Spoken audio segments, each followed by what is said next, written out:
Get out of your, some of you here, just get out your own way. Get out your own way.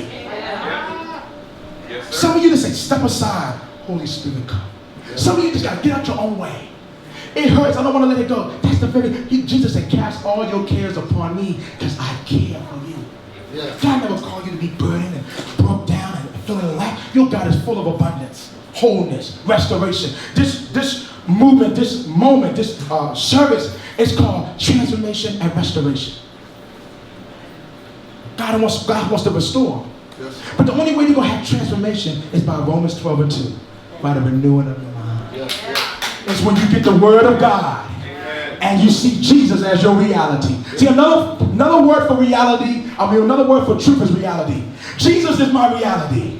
So when I see my situation, I see it in a word. So I see victory. How can you dance and shout in this place? Because I see my situation in the word. I see the end before the beginning. I see the victorious. I see that my God is the banner of victory. I see that no weapon formed against me shall not prosper. I see it already. So I'm walking in. So no matter what giant comes in front of me, I'm cutting his head off. Because I'm victorious. God wants to change your mindset. And not be ashamed of calling on the name of Jesus. Don't hold back your tears for Jesus. Don't hold it back. Tomorrow's not promised. I'm so grateful that Jesus saved me. Amen.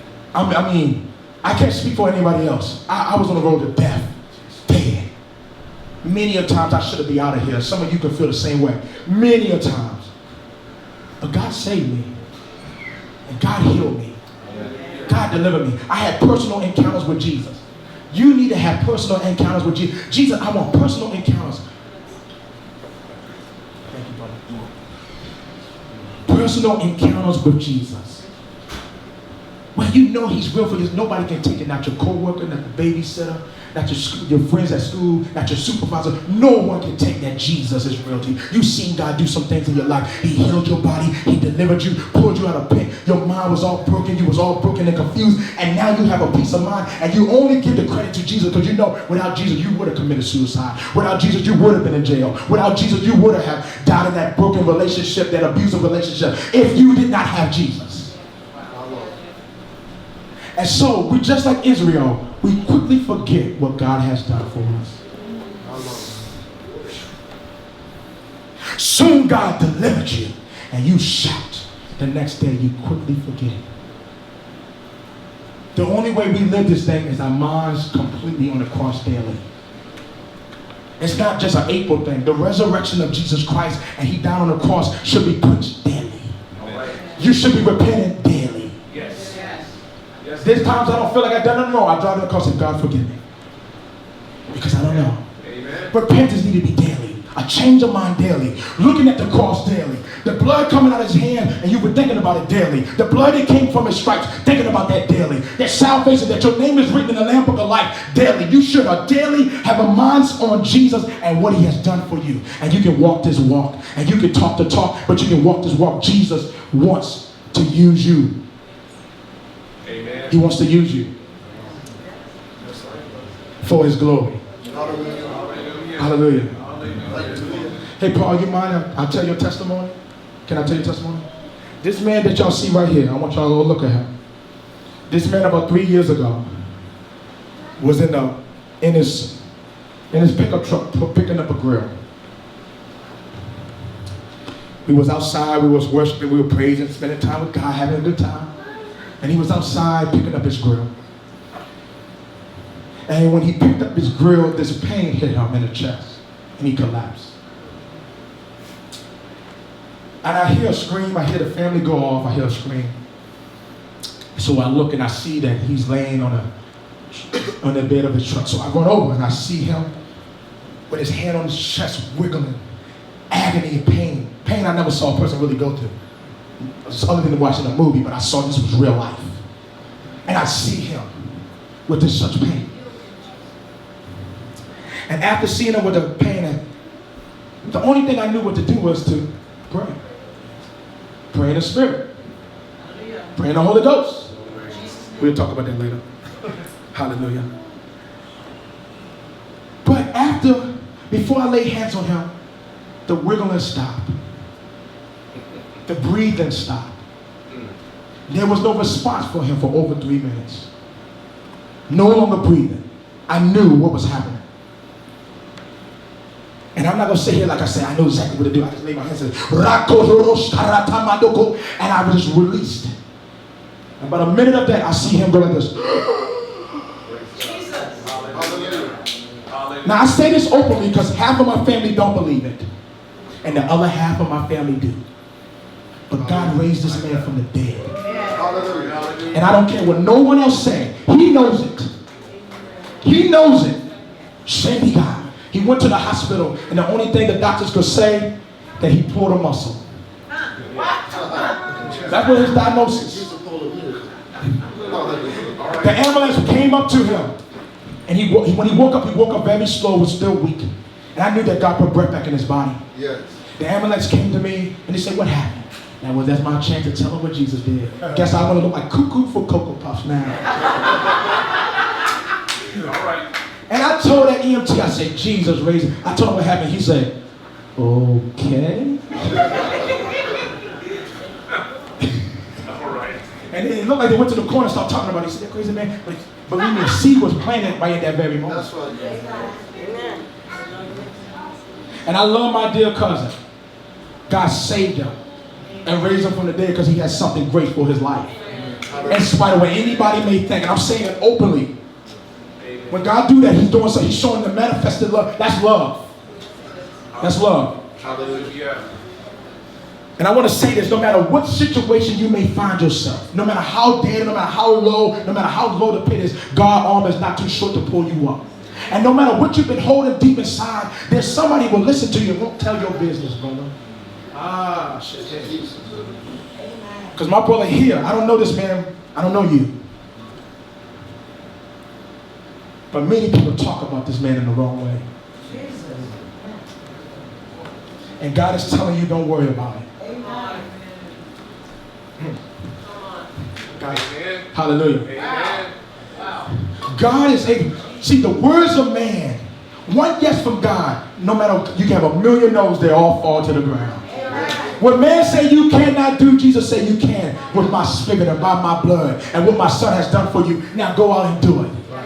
You're looking for validation from man and you can only get it from God. Because as long as you get validation from man, you'll be waiting for man approval. And as long as man says yes, you're moving. When man say no, you won't go. God wants a people that freely go and hears him and hears the spirit and go and lean and listen to Jesus. Hallelujah. Hallelujah. And he raising up a beautiful army that we're going to walk with boldness but in love. Yes, when I see my brother hurting, it's not my business to go say, you see what he's doing? It's for me to take my hands and put it over my brother and say, brother, what's going on? It's between me, you, and God. Let's pray. Whatever it is, whatever's going on, let's pray about it. Let's go and pray about it until I see deliverance in his life. Until I see deliverance in your life. We got to get to a place that we come in unity and love.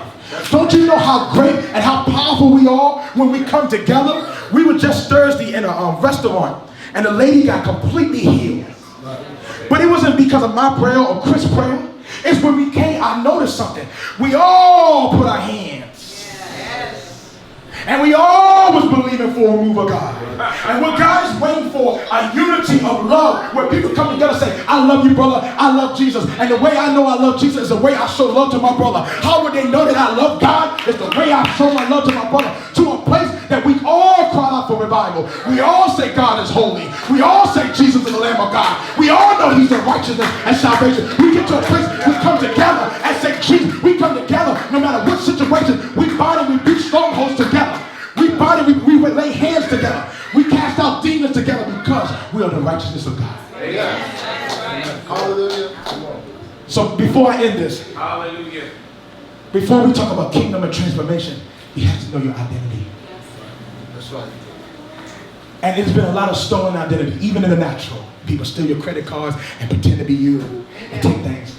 And some people say, I'm a woman or I'm a man or whatever the case. It's a stolen identity. You don't know who you are. If you don't know who you are, you can't walk in what God called you to be. Yeah. So the devil don't care about you going to church every Sunday and you sit on the pews, you've been ushered. The devil don't care about that. You're no threat. Yeah. That's right. You can go to church every Sunday and still not be effective. Yeah. That's right. Some of you know people that go to church every Sunday. I've been saved for 20 years, but I don't see no fruit. Oh, I've been saved. They can tell you today. I've been saved in August 4th, 1969, and they're mean and nasty, don't walk in love, and beat you down with the same sin they were doing 20 years ago. Because it's a spirit of religion. And God wants to remove that limit off his people. Hallelujah. Yes, Lord. All right now. Hallelujah. So, here, what we teach, and not overall, all of us, love. When I go to lay hands on you, some of you in this evening service, I'm not laying hands on you so y'all can say, oh, you're a mighty man of God. He told me my name and my birthday. No. It's because you see Jesus. Yes. I want you to know that you are loved by God. But when I pray for you or prophesy to you, I want to prophesy to you in love. Hallelujah. That when I walk away, that there's a reward in heaven for me because I did not do it out of my own agenda or a platform or to be noticed. I want God to get the glory. And what's the problem is with pastors and leaders, they try to get the glory.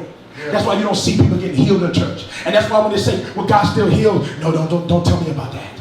So people come to church bound, broken, hurt every Sunday and say, I'm tired of coming here. I don't see no change. But here we get results. We see deaf ears open from birth. We see holes close up from cancer. People get delivered because the power of God is real.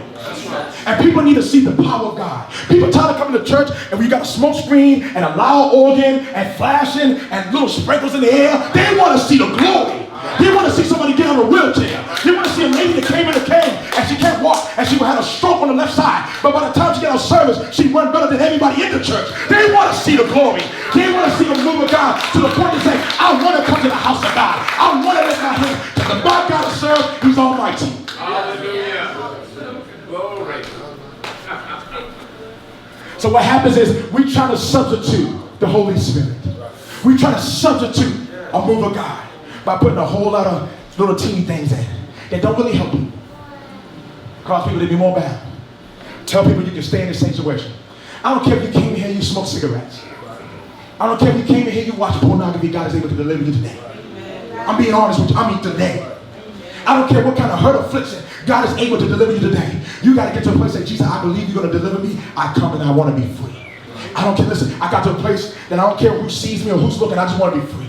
Because at the end of the day, my brother, I got to get down on my knees and worship Jesus the same way. Right. I'm not exempt because of my position or the title or the assignment that God has given me. You see me? You see me on the floor, not for y'all to look at me, but that's not for looking for attention. That's what I do during the week. That's my life. So it's not hard for they look at you. So we as leaders, and I say this openly, have to get back to the altar. Amen. So the people can be to a point to say, my God, I know he's a mighty man of God, but how do he stay like that? Because he stay at the feet of Jesus. Only the reason why you see, and the reason why I see the miracles is nothing so special about me. Is that I learned to stay at the feet of Jesus. So when God get the glory, I give him the glory. Come on, Jay. All right now. But what you see me do, you can do in Jesus' name. You can lay hands on your cousin and that headache can leave. Your daughter can wake up with a fever. Mommy, I'm hurting. And you don't have enough time to even take her to the hospital. And you say, in the name of Jesus, the God that I serve, I command this fever to go in Jesus' name. And all of a sudden, you go to get the thermometer. Less than 5 minutes away. And then you start to see it drop. Instantly. I'm talking about those type of miracles in your home. But you got to know God for yourself. And the problem is with most leaders, we're not teaching people to know God for themselves. See, after today, I want to see you go out and do the same thing. They say, I came to the service and somebody was at McDonald's and they said their knee was hurt. And I heard the message. And I said, God, this is a moment where God can use me. And I can step out, I can look cuckoo, but something inside me where Jesus wants to do something in this McDonald's. And I asked that person, I said, how you doing? Do you got pain in your leg? I sure do. I've been hurt for the last 8 years. And I went to it and I had a surgery and it messed up and the doctor cut something and they said nothing they can do. And you said, well, all I know that Jesus loves you. Can I pray for you? Yes, I'll take anything right now. I'm so much in pain, whatever. And you go lay hands on them. In the name of Jesus, you say, be healed. And you tell that person to move their leg and they're like this. I mean, it don't hurt. And then you might even say, oh, he did it. And you might jump off and jump and the person will start worshiping God. God wants to do miracles at Walmart and McDonald's and all in the parking lots. We just got to be available and yield to God. We got to be the church and walk in it and not just talk about it.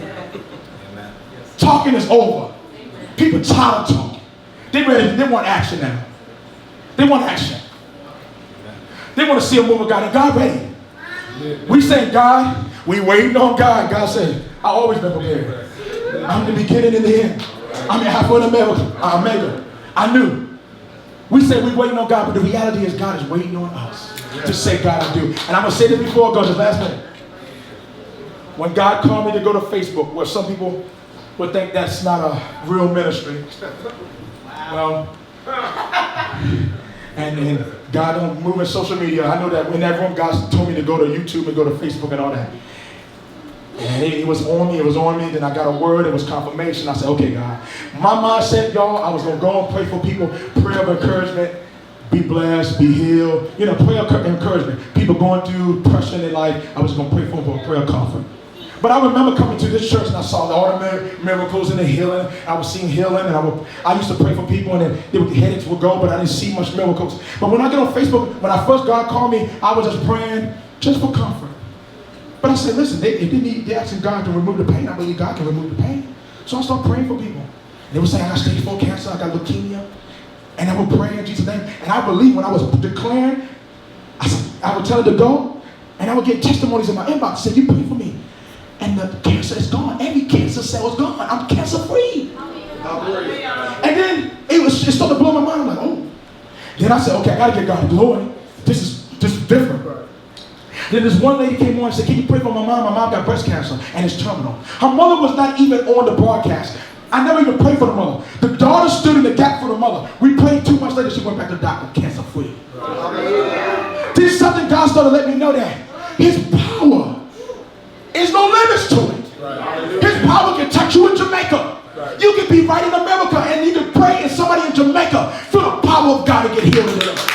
And we got to know that God is omnipotent. He's everywhere. He's all-knowing. And no matter what situation you're going through, God is able to deliver you and heal you. All you got to say, God, I believe. I'm going to stay here until I see the miracle. I'm going to stay, I see the manifestation. God's word cannot come back void. So I'm going to linger until I see the manifestation. But while I'm waiting, I'm not going to complain. I'm going to worship with my hands lifted. Because what happens is, while I'm in the presence of God, the miracle starts to happen. Amen. I take my mind off the problem, forget that I even have a problem, because I already believe that God already is the solution to the problem. To the point, the manifestation comes. Amen. The manifestation comes. All right. So I want to say this to you. I thank God for each and every one of you that came in here and you're listening to this. And I'm about to have another awesome brother in the Lord come up and speak into your lives as well. But I want to tell you, some of you are going to stay for the second service, some of you won't. I'll just let you know, even on the first service, if you have to leave towards the end, we're going to pray. If you want desire prayer, we're going to pray for you. So you won't have to leave. Nobody's going to leave here. Anybody want to be prayed for, you're not going to leave here without receiving prayer. You got sickness in your body, disease, something going on, bad dreams, demonic dreams, we're going to pray for you. This thing going to leave you today. You're going to know the power of God today. Hallelujah. Hallelujah. Hallelujah.